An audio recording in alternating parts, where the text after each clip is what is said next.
বৈরী আবহাওয়ার মাঝেও কক্সবাজার সমুদ্র সৈকতে ঈদ আনন্দে মাতোয়ারা হাজারো পর্যটক। সৈকতের কলাতুলি থেকে বিস্তারিত জানিয়েছেন আমাদের কক্সবাজার প্রতিনিধি অর্পণ বড়ুয়া। ঈদ মানে খুশি, ঈদ মানে আনন্দ, আর ঈদ মানে হই হুল্লোড়।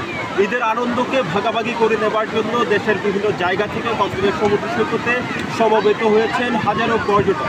এই মুহূর্তে আমি রয়েছি কক্সবাজার সমুদ্র সৈকতের কলাতুলি পয়েন্টে। এখানে একটু দেখাতে চাই আমার আশেপাশের চিত্র। অনেকেই সমুদ্রে স্নান করছেন, কেউ এসেছেন প্রিয়জনকে সাথে নিয়ে, আবার অনেকে এসেছেন পরিবার পরিজনকে সাথে নিয়ে সমুদ্র ভ্রমণে এসে এখানে পর্যটকদের বিশাল অংশ, বিপুল পরিমাণ পর্যটক সমুদ্র স্নান করেছেন। এবং এখানে যেহেতু এই মুহূর্তে একটু গুড়ি গুড়ি বৃষ্টি হচ্ছে, বৈরী আবহাওয়া অর্থাৎ প্রতিকূল এই আবহাওয়া পরিস্থিতিতে সমুদ্র সৈকতে এসে ঈদের দিন পর্যটকরা এবং ভ্রমণ প্রিয় সে মানুষ এখানে আনন্দ ভাগাভাগি করে নিচ্ছেন। কক্সবাজার সমুদ্র সৈকতের কে কেন্দ্র করে এখানে যে সকল হোটেল রিসোর্ট রয়েছে, সেই হোটেল রিসোর্টগুলো কিন্তু অনেক আগে থেকেই 80 থেকে 90% ঈদ উপলক্ষে বুকিং হয়ে গিয়েছে। অর্থাৎ বলা যায় যে আগামীকাল থেকে প্রতিদিন লাখো পর্যটকের সমাগম কক্সবাজার সমুদ্র সৈকতে ঘটবে। সে ধরনের আভাস কিন্তু আমরা পর্যটন সংশ্লিষ্ট যারা রয়েছেন তাদের কাছ থেকে পাচ্ছি। পাশাপাশি এখানে আগত পর্যটকদেরকে নিরাপত্তা দেওয়ার জন্য কক্সবাজার টুরিস্ট পুলিশ এবং জেলা প্রশাসনের পক্ষ থেকে